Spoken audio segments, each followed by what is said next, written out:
بسم اللہ الرحمن الرحیم۔ سورہ العنکبوت۔ یہ سورت مکہ مکرمہ کے اس دور میں نازل ہوئی تھی جب مسلمانوں کو ان کے دشمنوں کے ہاتھوں طرح طرح کی تکلیفیں اٹھانی پڑ رہی تھیں۔ بعض مسلمان ان تکلیفوں کی شدت سے بعض اوقات پریشان ہوتے اور ان کی ہمت ٹوٹنے لگتی تھی۔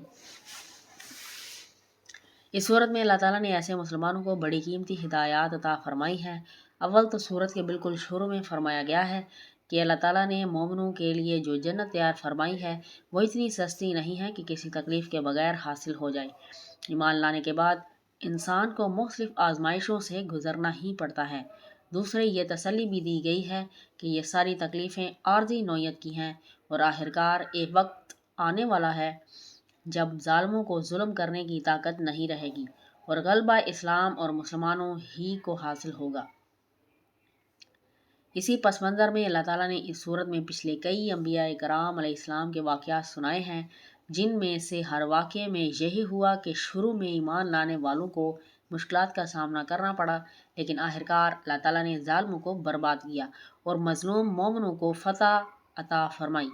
مکی زندگی کے اسی زمانے میں کئی واقعات ایسے پیش آئے کہ اولاد مسلمان ہو گئی اور والدین کفر پر بضد رہے اور اپنی اولاد کو واپس کفر اختیار کرنے پر مجبور کرنے لگے۔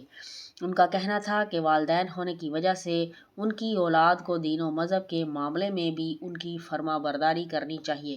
اس سورت کی آیت نمبر 8 میں اللہ تعالیٰ نے اس سلسلے میں یہ معتدل اور برحق اصول بیان فرمایا کہ والدین کے ساتھ اچھا برتاؤ انسان کا فرض ہے۔ انسان اگر وہ کفر یا اللہ تعالیٰ کی نافرمانی کا حکم دیں تو ان کی اطاعت جائز نہیں ہے۔ جن مسلمانوں کے لیے مکہ مکرمہ کے کافروں کا ظلم و ستم ناقابل برداشت ہو رہا تھا، ان کو اس صورت میں نہ صرف اجازت بلکہ ترغیب دی گئی ہے کہ وہ مکہ مکرمہ سے ہجرت کر کے کسی ایسی جگہ چلے جائیں جہاں وہ اطمینان کے ساتھ اپنے دین پر عمل کر سکیں۔ بعض کافر لوگ مسلمانوں پر زور دیتے تھے کہ دین اسلام کو چھوڑ دو اور اگر اس کے نتیجے میں تم پر اللہ تعالیٰ کی طرف سے کوئی سزا آئی تو تمہاری طرف سے ہم اسے بھگت لیں گے۔ اس سورت کی آیات 12 اور 13 میں اس لغو پیشکش کی حقیقت واضح کر دی گئی ہے کہ آخرت میں کوئی شخص کسی دوسرے کے گناہوں کا بوجھ نہیں اٹھا سکے گا۔ اس کے علاوہ توحید، رسالت اور آخرت کے دلائل بھی اس سورت میں بیان ہوئے ہیں اور اس سلسلے میں جو اعتراضات کافروں کی طرف سے اٹھائے جاتے تھے ان کا جواب بھی دیا گیا ہے۔